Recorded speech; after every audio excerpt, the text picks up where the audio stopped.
तो चलिए बच्चों, आज हम लोग 10 क्लास का मैथ का 5वां चैप्टर जो है समांतर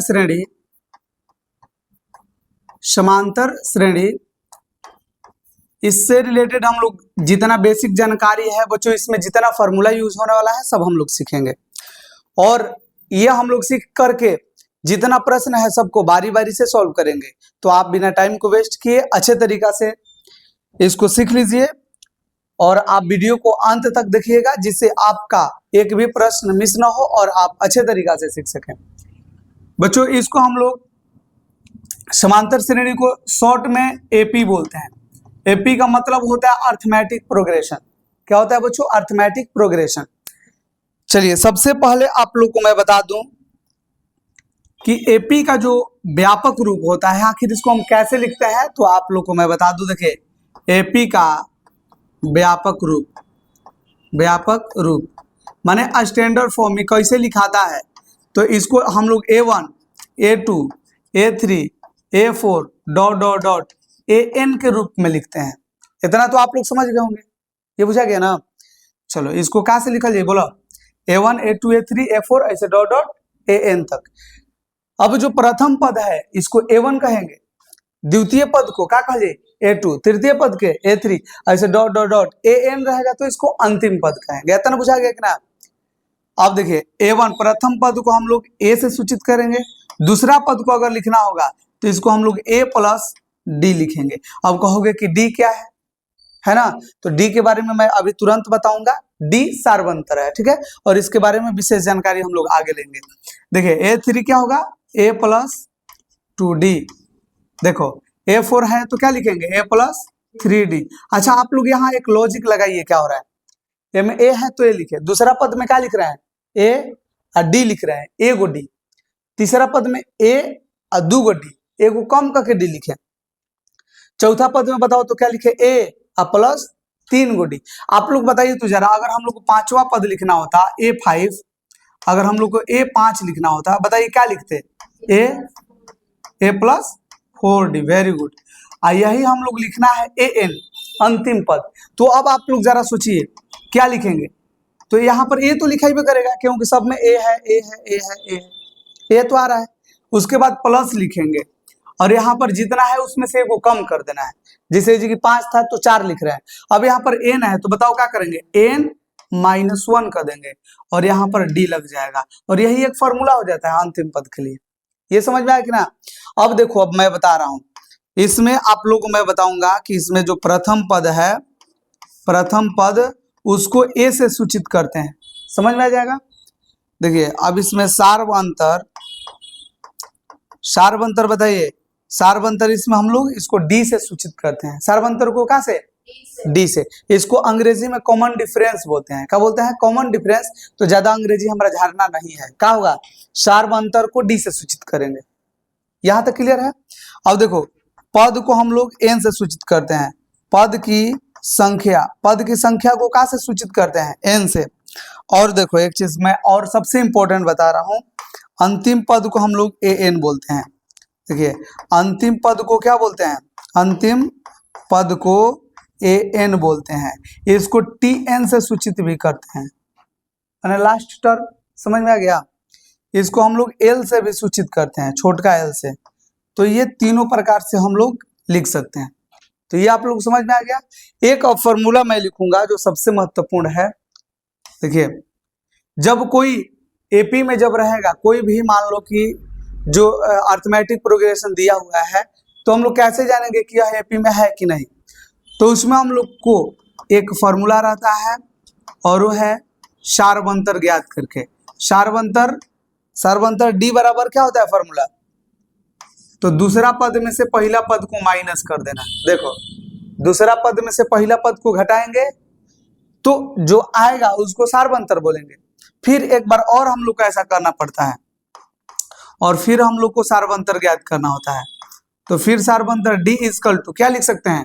तीसरा पद में से दूसरा पद, कोई भी अगर एपी में रहेगा तो उसके बाद वाला पद में से तुरंत उसके पहले वाला पद को घटाएंगे तो उसको सार्वंतर कहते हैं। तो सार्वंतर यहाँ पर D इक्वल टू क्या लिख सकते हैं? A3 minus A2। ये बुझा गया? अब देखो, एक फॉर्मूला हम लिखेंगे पदों अंतिम पद क्या लिखेंगे, अंतिम पद, बोलो अंतिम पद ए एन बराबर फॉर्मूला क्या हमने बताया है, a plus into N minus one into d.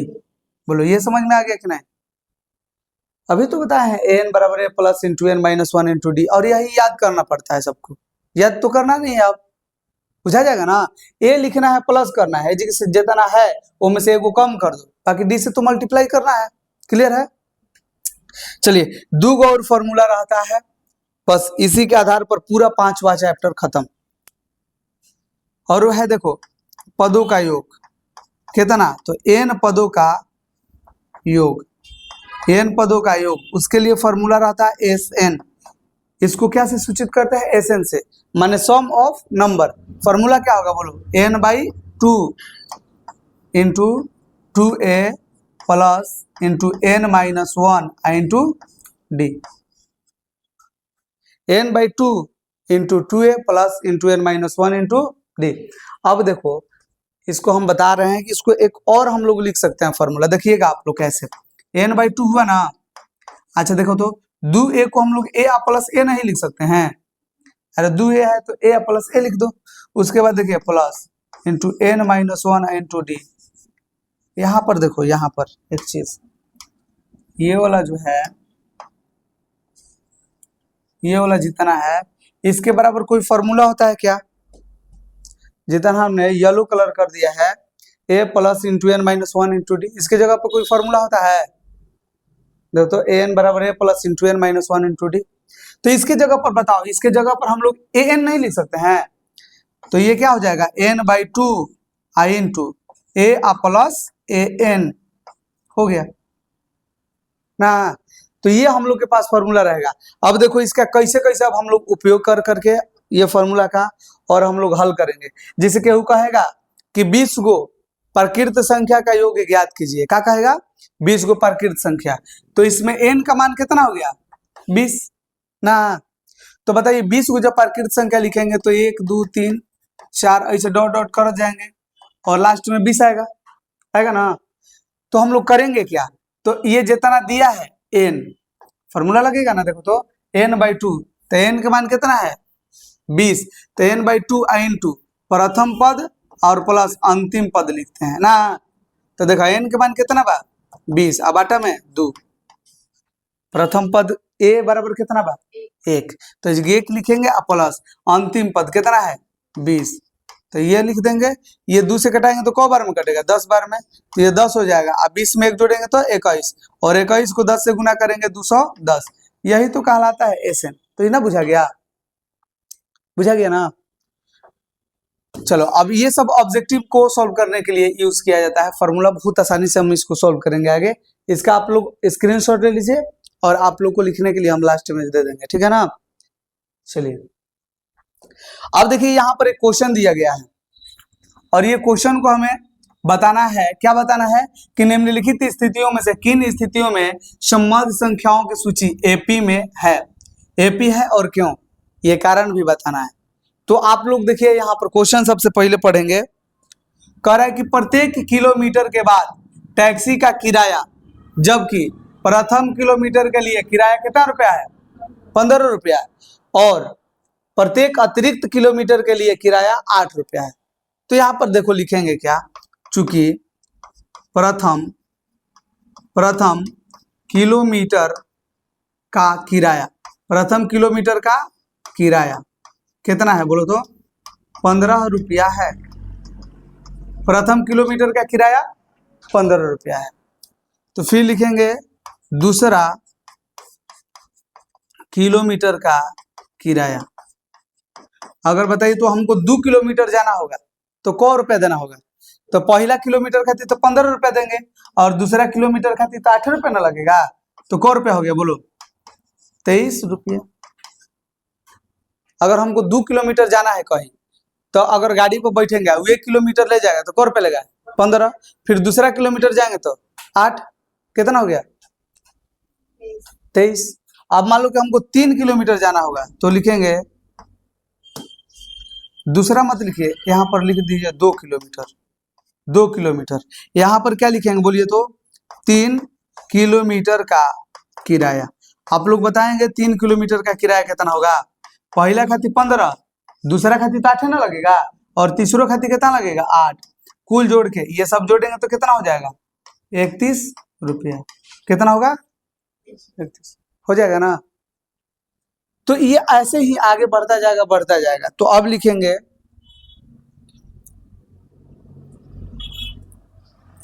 तो ये सबको एक हम लोग क्या बनाएंगे, एक श्रृंखला बनाएंगे। देखो 15 का, 23 का, 31 का, डॉट डॉट डॉट आगे बढ़ता जाएगा।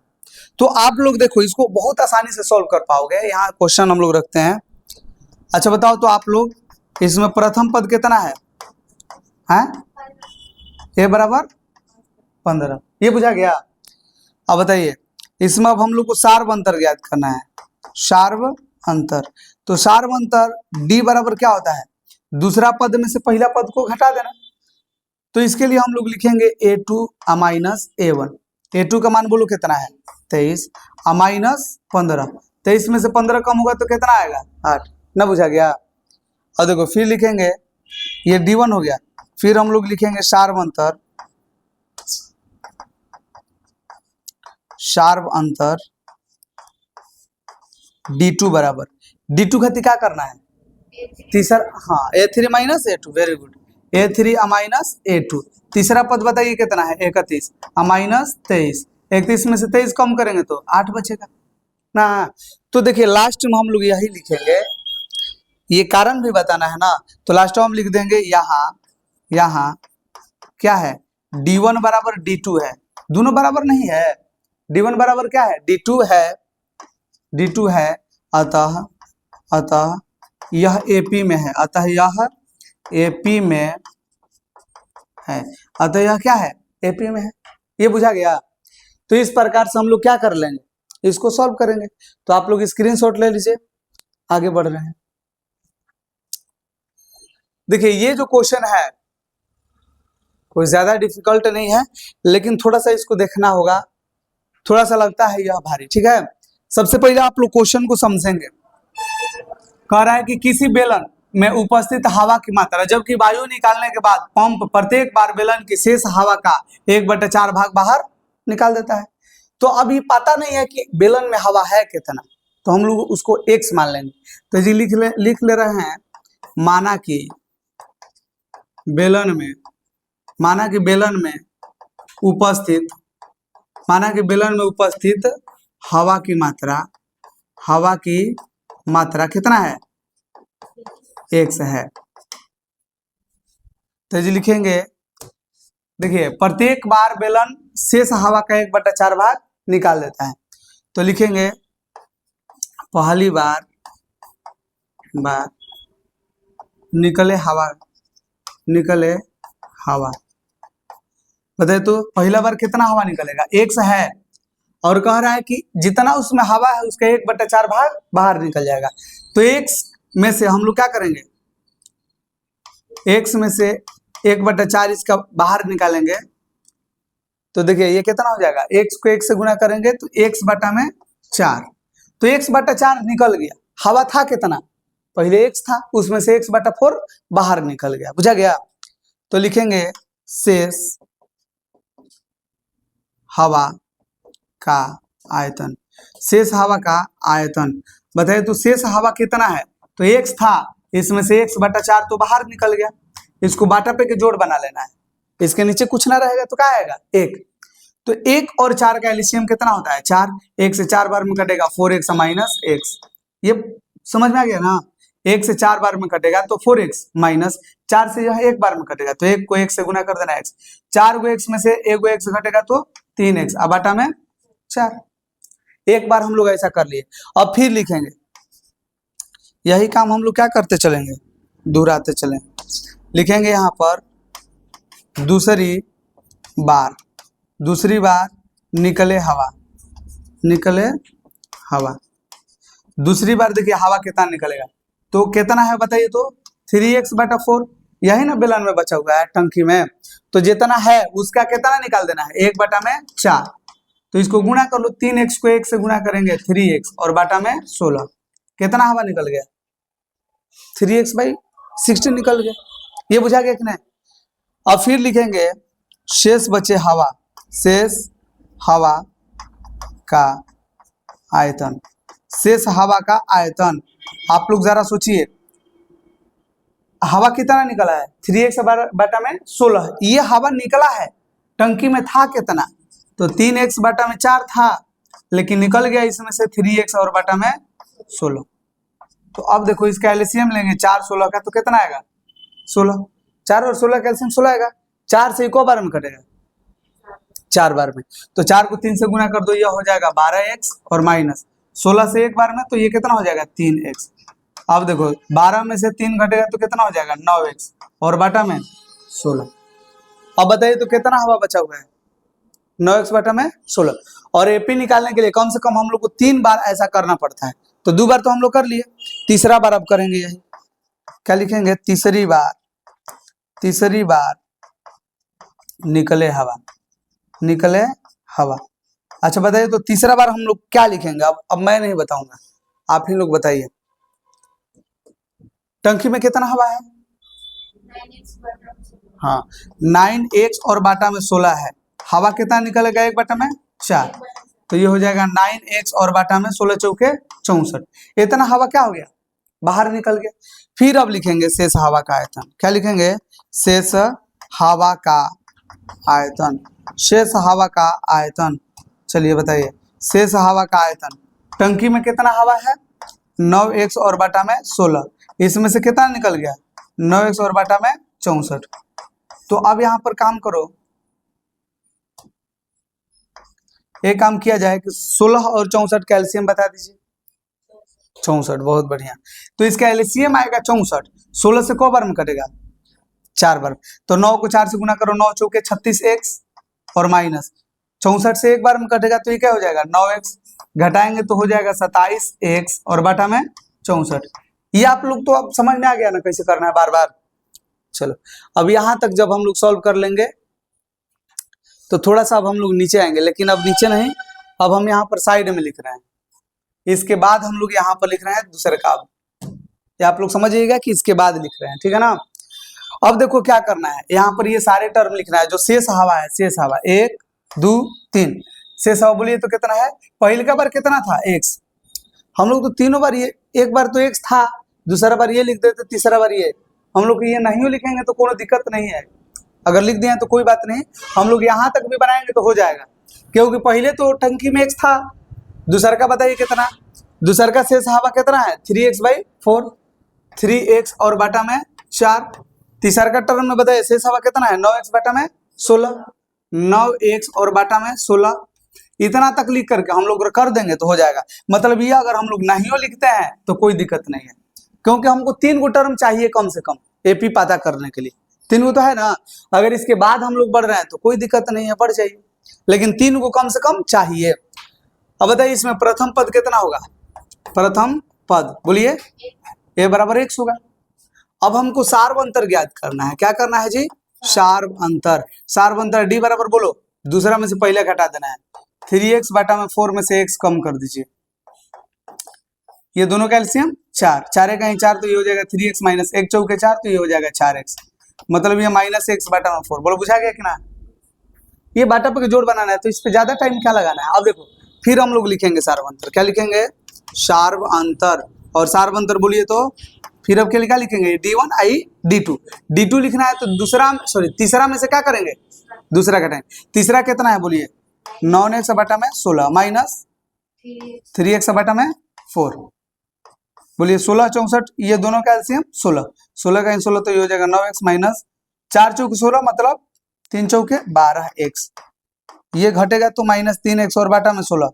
आप लोग बताइए तो ये दोनों बराबर है, तो लिखेंगे यहाँ d1 not equal to d2 है, d1 not equal to d2 है, अतः क्या होगा बोलिए तो, अतः यह AP नहीं है, अतः यह AP नहीं है, माने अरिथमेटिक प्रोग्रेशन नहीं है।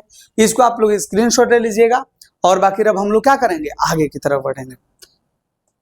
चलो जी अब देखो ये बहुत आसान क्वेश्चन है, ज्यादा डिफिकल्ट नहीं है, जैसा कि हम लोग देख रहे थे अभी। देखिए ये क्या कर रहा है, प्रत्येक मीटर की खुदाई के बाद एक कुआं खोदने में आई लागत, जबकि प्रथम मीटर की खुदाई के का लागत कितना है 150 रुपया। जैसे हम लोग जमीन को खनन कर रहे हैं तो पहले का 1 मीटर हम लोग खनन करेंगे तो कितना लगेगा 150, फिर कर और बाद में प्रत्येक मीटर खुदाई की लागत 50 रुपया है। तो यहाँ पर लिखेंगे चूंकि प्रथम क्या लिखेंगे, चूंकि प्रथम किलोमीटर प्रथम मीटर है ना, प्रथम मीटर खुदाई की लागत, प्रथम मीटर खुदाई की लागत कितना रुपया है 150 रुपया है ना। यही फिर लिख देंगे दूसरा मीटर खुदाई की लागत बताइए। तो दूसरा मीटर खुदाई की लागत कितना होगा, तो 150 रुपया था, 50 रुपया बढ़ जाएगा मतलब 200 रुपया ना। अब बताइए तो तीसरा अब हम लोग को पता करना है, क्या करना है, तीसरा मीटर खुदाई की लागत, तीसरा मीटर खुदाई की लागत। अब बताइए तीसरा मीटर खुदाई की लागत कितना हो जाएगा, 150 था, दूसरा खातिर फिर 50 बढ़ा, तीसरा खातिर 50 बढ़ेगा मतलब 250 रुपया। तो 3 हमारे पास टर्म हो गया ना, तो लिखेंगे यहाँ पर 150, फिर अगला है 200, इसके बाद कितना है 250 ... आप लोग को इसमें पता करना है कि यह एपी है कि नहीं, पता कर लीजिएगा। क्या करना पड़ेगा, लिखना प्रथम पद ए बराबर 150, आसार बनता डी बराबर A2 माइनस A1, आसार बनता D2 बराबर A3 माइनस A2, बस बन जाएगा। क्लियर है, ये आप लोग बताइएगा और जो ऑनलाइन देख रहे होंगे वो कमेंट में बताएंगे कि यह एपी में है कि नहीं। ऐसे यह एपी में ही होगा। देखो अब ये हम बता रहे हैं आप लोग को,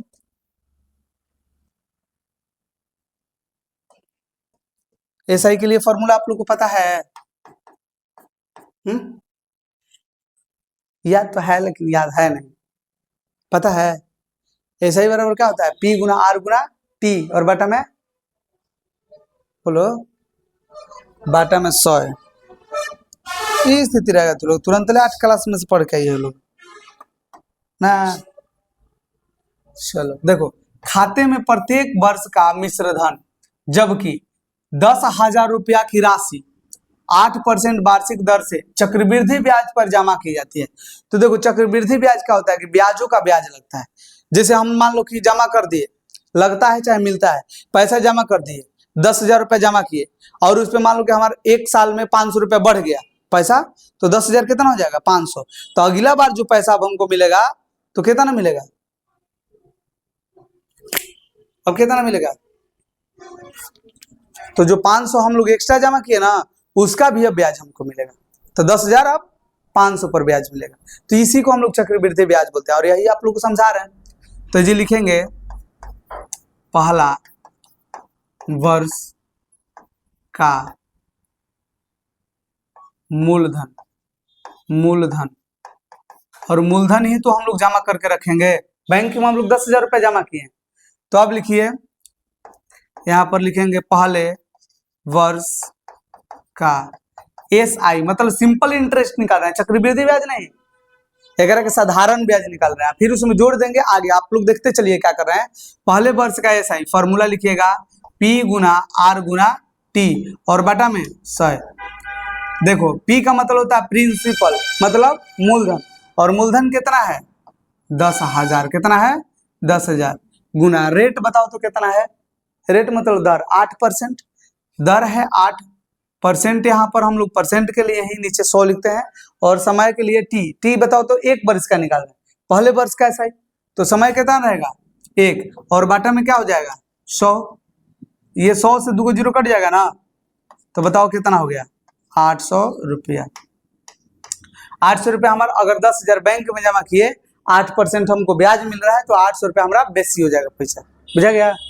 अब देखो क्या करेंगे, अब लिखेंगे ये पहला वर्ष तो ये इतना जमा किया है, खाते में प्रत्येक वर्ष का मिश्र धन जमा किया जा रहा है। अब लिखेंगे खाता में जमा मिश्र धन। अब बोलो 10,000 रुपया बैंक में था ना, उसका 800 रुपया ब्याज हो गया, कितना हो गया 10,000 800 रुपये। लेकिन यह जो मिश्र धन है और फिर दूसरा वर्ष खातिर ये मूलधन का काम करेगा, क्योंकि अभी पूरा पर ब्याज न मिलेगा। तो एक बार और लिख लीजिए, दूसरे वर्ष क्या लिखेंगे, दूसरे वर्ष का SI।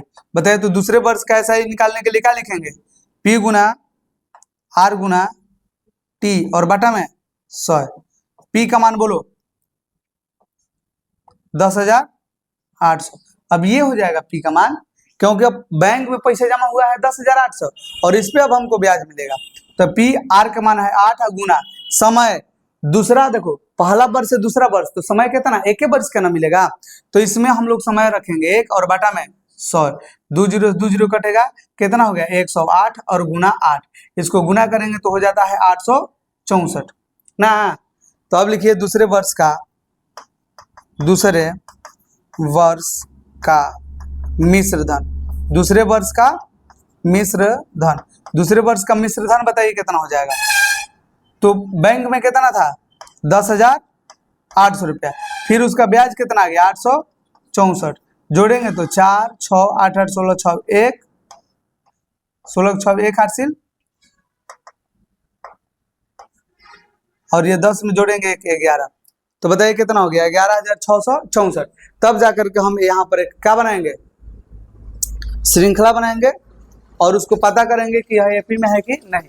तो बताओ पहला वर्ष में बैंक में कितना पैसा था 10,000, फिर दूसरा वर्ष में कितना आया 10,800, फिर कितना आया ना। अब इसमें आगे ऐसा ही बढ़ जाएगा। बताओ इसमें प्रथम पद ए बराबर कितना होगा 10,000, डी निकालना है तो इसमें से इसको कम करेंगे, D2 निकालना है इसमें से इसको कम करेंगे, हो गया। यह एपी में नहीं होगा, मैं आप लोगों को बता रहा हूं कि कैसे। देखो इसमें सबसे पहले क्या लिखना है, प्रथम पद ए बराबर कितना हो गया बोलो 10,000। अब हम लोग को क्या करना है, सार्व अंतर निकालना है। सार्व अंतर को डी से सूचित करते हैं, इसको D1 लिख लेंगे। सार्व अंतर D1 बराबर क्या होता है A2 माइनस A1। A2 बताइएगा कितना है, A2 कितना है 10,800 माइनस A1 का मान कितना है 10,000, माइनस कर लीजिए कितना हो जाएगा 800। अच्छा से बुझा गया। अब फिर क्या लिखेंगे बोलो, सार्व अंतर D2 बराबर बोलिए, हाँ लिख सकते हैं आप लोग formula A3 minus A2। A3 का मान कितना है 11,664 रुपया, A2 का मान कितना है 10,800 रुपया। अरे A3 में से A2 कम करेंगे, कम कर लो, 4 में से 0 गया 4, 6 में से 0 जाएगा 6, ये 6 में से 8 नहीं जाएगा तो इसको 16 बनाएंगे, 16 में से 8 जाएगा 8, और ये 10 हो जाएगा 10 10 कट गया 864। अब जी कितना है 800, दोनों बराबर है नहीं, लिखेंगे कि यहाँ बोलो क्या लिखेंगे, यहाँ D1 not equal to D2 है, D1 not equal to D2 है, अतः बोलो यह AP नहीं है। चलो आप लोग इसका स्क्रीनशॉट इसको बनाने के बाद ये वाला बना लेना। तो आप लोग अच्छे से समझ में आ गया। चलो तो ये सारे बेसिक था, बाकी अब हम लोग दूसरा नंबर क्वेश्चन अगले वीडियो में सीखेंगे और उसमें टोटल 5 चैप्टर को अच्छे से खत्म कर लेंगे।